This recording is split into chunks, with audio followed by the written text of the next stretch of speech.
Hey everyone, this is Steve from Average Joe's Fantasy Football, and we've got your Week 3 starting running back and sit running backs. These are going to be the running backs that we recommend or recommend sitting for your Week 3 lineup. Now, there is a game obviously for Thursday night. You've got the Panthers and the Texans playing. Absolutely, there's going to be one running back you should be starting, which could be Christian McCaffrey.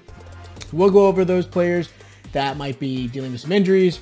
Maybe there's some players that might be some sleepers, different things like that. So we're going to go deep into that and help you guys get your lineup for your running backs. Now, if you are new to the channel, make sure you hit that subscribe button and that notification bell. That way you guys are notified every single time we are dropping a video. We want to help you guys get some championships this season and get you some wins. And hopefully these videos are there for you guys. If you guys do have questions, always hit us up in the comments down below, or you can always hit us up in our socials, Twitter, Instagram.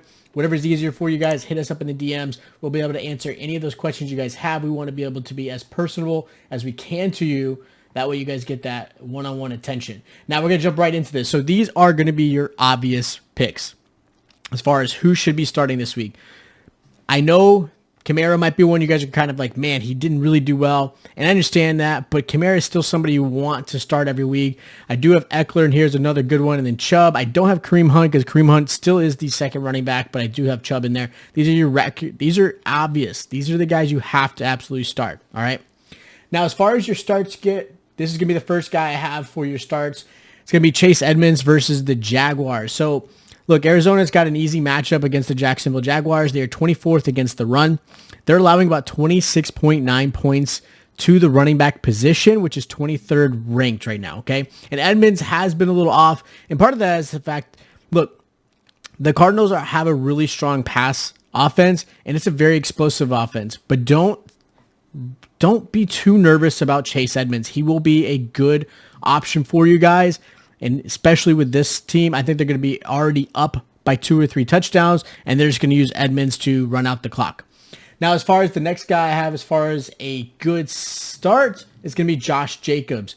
Now, Josh Jacobs is going against the Dolphins this week. Now, this is obviously pending him coming back. They are expecting him to be back for week 3. Dolphins have given up the 27th most rushing yards against the running backs. They're also allowing 28.4 points allowed per running back, and which is 26th ranked, okay? And Jacobs looked really good when he was playing week 1. Obviously, week 2, he was out. Drake, Barber, they looked okay, and they kind of put all of the pressure on Derek Carr, who I still think is going to be a good start this week against the Dolphins. I think with the Raiders being up, because the Dolphins not having Tua is going to affect this game, and I think that actually gives and really bodes really well for Josh Jacobs. So I really like him this week with the matchup he's got. Now, the next guy I have is going to be Saquon Barkley. I know this is going to be a shocker for some people, but let's be honest, guys. Barkley was expected to start playing week 3, not week 1 and 2. And they promised they were going to ease him into the season, but they expected week 3 to kind of really be the lineup. And this is the perfect matchup for him. He looked really good on that one explosive 41-yard rush. He got about 8 points last game, and that showed some sign. They're starting to use him a lot more, and they're feeling more and more confident about him coming back from his injury. The Falcons have given up the 22nd most rushing yards. They're allowing 24.7 points to the running back, which is 20th ranked. So again, this is a good comeback game for Saquon Barkley, and I expect him to be a really good start, so don't hesitate. And he's also somebody you really can and should go after if someone's kind of frustrated and they need to get rid of a good running back. He's one I would definitely trade for. Now, as far as your sits go, these are going to be the first one I've got for sits. Now, the first guy I've got is Damian Harris. Look, Damian Harris looked really good. He didn't have a bad game at all. And yeah, he's had some issues with the fumbling. And obviously with the fumbling, that means Bill Belichick is putting him in the doghouse. But I like Damian Harris. He is definitely the best back. James White also did really well. You can also interchange James White in here if, as far as a sit option. If you are PPR, you may want to play James White just because of the way this game might play out. But I think Damian Harris as a sit is really going to be somebody I would absolutely do, just because the Saints are 3rd against the run. They're allowing 17.4 points to the running back, which is 8th in the league. This is a very tough matchup. Now, if they're ahead, which would be a shock, then maybe Damian Harris is a good play. But for me, I think he's going to be a sit. James White might be borderline flex in a PPR, but if it's standard, absolutely sit White as well. Now, as far as another sit, and this might be something, look, you guys might give me a hard time. I have Antonio Gibson as a sit. They're going against a really tough defense in the Buffalo Bills. The Buffalo Bills are 7th against the run. They're allowing the 3rd fewest points to the running back, which is 9.2. And that's a really tough matchup, especially with Gibson dealing with his injury. McKissick starting to show up in the PPR, which might help him a little bit in this game, but I still wouldn't start McKissick.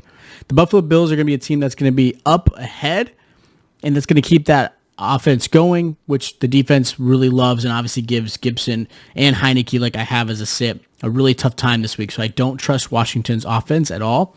McLaurin might be a different answer, but even then we'll talk about that in the next video. Now, as far as the last sit that I have this week, it's going to be Daryl Henderson. Look, Daryl Henderson's obviously dealing an injury. No one really knows what's going on with it. Obviously, Sony Michel might be someone you might have picked up based off of a handcuff, or maybe you just needed a running back and someone picked him up off of waivers. But they are going against the Bucs, who have given up the 2nd fewest yards to the running back. Part of that is the fact that their pass defense looks really terrible, and they've been playing a lot of shootouts. But with that said, they are giving 25 points to the running back, okay, which is 22nd in the league. That is a little cautious, and that's something where I think some people see that stat and they're like, oh, maybe I should start my running back. But again, I think this is going to be more of a Stafford versus Brady game than the running backs going on. So I don't trust Henderson at all as a start. I would kind of be hesitant as far as Henderson, especially with the injury. And of course, the matchup is not very friendly for him. Now, these are going to be your sleepers. The first guy I have as a sleeper is going to be Clyde Edwards-Hilaire. Look, I understand there's a lot of frustration with him, that people are trying to trade him. They're frustrated with how his play has been. He is part of one of the most explosive offenses. Their scheme has gone a little differently with the pass, but do not worry. This is a great matchup for him to turn around. The Chargers are allowing 27 points to the running back position, which is 24th in the league. They are allowing touchdowns to happen. They are not doing a great job. They're one of the worst against the run. And I like this as a good turnaround for him. Now, if you are interested in possibly looking as a good buy low and you don't have Clyde Edwards-Hilaire, he's somebody I would absolutely go after, and you probably get him at a good price because he is going to turn around this season. Don't give up on him yet. He is definitely a good running back. Now, the next guy is a sleeper that I think some people will scratch their heads and be like, bro, what are you doing? Like, do you know anything about fantasy? Look, I'm not saying Tony Pollard is replacing Zeke, okay? But what I'm saying is that 1-2 punch, and I think this is going to be something a little more common, is something to deal with. Eagles actually give up the 18th most points to the running back with 23 points per running back, well, as far as the whole.